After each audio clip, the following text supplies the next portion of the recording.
Doctor साहब, बच्चों के दूध के दांत निकलने की उम्र में जो है वक्त के साथ साथ इजाफा होता जा रहा है, यानी कि बच्चों के दूध के दांत जो है वो देर से आ रहे हैं, तो इसकी सबसे बड़ी वजह क्या है? अच्छा, बुनियादी तौर पे देखा जाए कि जो हमारे आबाओ अजदाद थे उनके दांत जल्दी आ जाते थे, दूध वाले हों या चाहे बाद में आने वाले पक्के दांत हों, वो जल्दी आ जाते थे।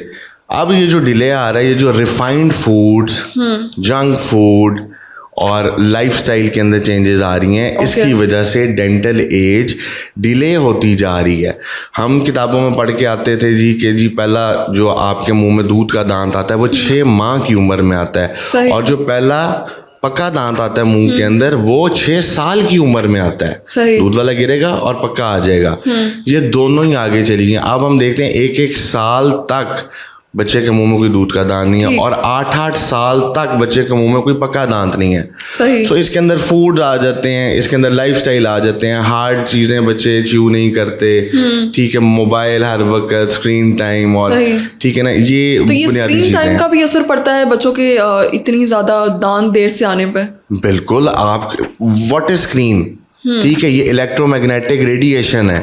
ये जो आपकी मोबाइल जेब में होता है ये अल्टीमेटली आपको रेडिएशन दे रहा होता है, ठीक है, सेलुलर लेवल पे, यानी कि जो आपके खुली हैं उनके लेवल के ऊपर ये आपके अंदर चेंजेस लेके आ रहा होता है, ठीक है। सो इसकी वजह से भी देयर इज अ रिसर्च कि आपकी जो टीथिंग जो आपकी है वो डिले होती जाती है विद इलेक्ट्रोमैग्नेटिक रेडिएशन। सो इससे भी फर्क पड़ता है। ओके, तो जो बच्चों के जो पेरेंट्स हैं आजकल परेशान हो रहे होते हैं कि भाई इतनी उम्र हो गई और हमारे बच्चे के दांत नहीं निकल रहे, तो ये एक रिसर्च बेस्ड फिनोमेना है।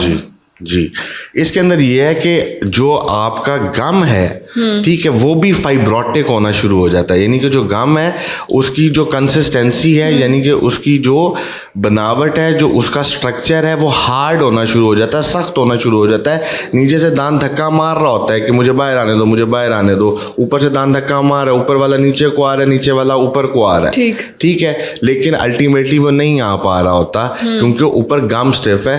तो अगर हम एक्सरे करवाते हैं और देखते हैं कि बच्चे के मुंह में दांत हैं, ठीक है, तो फिर हम एक छोटी सी सर्जरी करके लोकल एनेस्थीसिया के अंदर कट लगा के दांत को स्पेस दे देते हैं, फिर वो आता रहता है।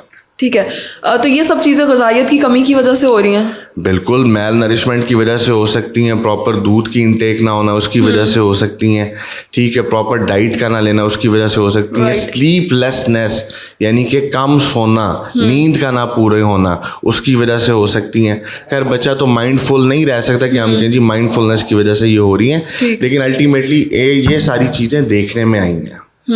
अच्छा डॉक्टर साहब, तो फिर क्या खुराक माओ को अपने बच्चों को देनी चाहिए कि उन्हें ये सारे मसाइल का सामना ना करना पड़े? देखिए जी, बच्चे को हर चीज़ खानी चाहिए जिसके अंदर उसको प्रोटीन मिलना चाहिए, उसको कार्बोहाइड्रेट मिलना चाहिए, उसको मिनरल्स मिलने चाहिए, उसको विटामिन डी मिलना चाहिए, और सबसे ज़रूरी चीज़ उसको सनलाइट में निकलना चाहिए, उसको धूप में निकलने दें। आजकल ये कि नहीं जी, क्योंकि कुछ हालात भी ऐसे हमारे मुल्क के कंसिडर किए जाते हैं कि माएँ जो है ना वो ज़्यादा सिक्योरिटी वाइज के नहीं जी पता नहीं कुछ हो, अल्लाह ना करे कुछ हो जाए, तो वो घर में उनको रखना प्रेफर कर दिया, राइम लगा दी, कोई कार्टून लगा दिया, यूट्यूब लगा दी, ठीक है ना, और अल्टीमेटली क्या होगा जी, बच्चा घर में रहेगा, कोई आउटडोर एक्टिविटी नहीं, कोई स्पोर्ट्स नहीं, कोई पार्क नहीं, कोई जिम्नास्टिक्स नहीं, नथिंग एट ऑल, बस जी घर पे रहे, फ़ोन इस्तेमाल करता रहे, मेरे सामने रहे। सो ये चीज़ें भी अल्टीमेटली जो है नाजुकी प्रोड्यूस करती हैं। जितने मेरे और आपके अब्बा-ओ-अजदाद टफ लोग थे, हार्ड लोग थे, उतना शायद मैं और आप आज नहीं हैं, और आगे हमारे बच्चे भी शायद इतना आगे ना हो। तो ये चीज़ें हैं। बहुत छोटे जो बच्चे होते हैं तो माएँ अक्सर उन्हें गमीज वगैरह भी दे रही होती हैं, उसकी वजह से तो कोई मसला नहीं होता दांतों के निकलने का? नहीं, बेसिकली जब बच्चा तो हमें इस एज में नहीं बता सकता कि मैं क्या फील कर रहा हूँ, लेकिन जब हम देखते हैं कि एक छोटा बच्चा हर चीज़ मुंह में डाल रहा है,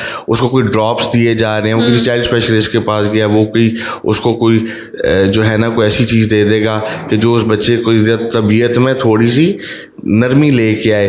सो उससे क्या होता है कि जो टीथिंग इश्यूज हैं बच्चों के अंदर जो है वो बेहतर होने शुरू हो जाते हैं। बेसिकली होता ये है कि जब दांत आ रहे होते हैं तो रिसर्च ये कहती है कि बच्चे को एक एजिटेशन यानी कि बेचैनी इस तरह से वो गुजर होता है, वो इरिटेटेड होता है, ऐसे कर रहा होता है, ठीक है। So he wants to bite on something, वो किसी चीज़ को चबाना चाह रहा है, वो चबाएगा, को फोर्सेस आएंगी तो कोई दांत बाहर आएगा। सो जो ये माएँ देती हैं, ये पुराना टोटका चलता रहा, अब तो बड़े बड़े प्रोडक्ट्स आ गए हैं सिलिकॉन के, वो बने होते हैं, सो दे रियली हेल्प। ठीक है, तो मतलब उनके इस्तेमाल करने का कोई नुकसान तो नहीं है। नो। अच्छा, बच्चों को विटामिन डी के ड्रॉप्स भी दिए जाते हैं, वो हेल्प करते हैं टीथिंग में? सबसे ज़्यादा विटामिन डी जो मुफ्त अवेलेबल है वो है आपकी सनलाइट। ठीक। जो आपकी स्किन के ऊपर तेल आता है, सीबम आता है, जब हम सनलाइट में निकलते हैं तो सनलाइट इसको केमिकली एक्टिव करके 125 डाईहाइड्रोक्सी कोलीकैल्सिफेरोल बना देता है, जो कि एक्टिव फॉर्म है विटामिन डी की। हड्डियों के लिए, दांतों के लिए शदीद important, calcium, vitamin D, fluoride, magnesium, phosphorus. ठीक है, इनमें से जो मुफ्त आपको मिल सकता है वो आपको सनलाइट से मिल सकता है। सही, तो सनलाइट सबसे बेहतरीन सोर्स है विटामिन डी का। जी बिल्कुल। ओके, बहुत शुक्रिया डॉक्टर साहब।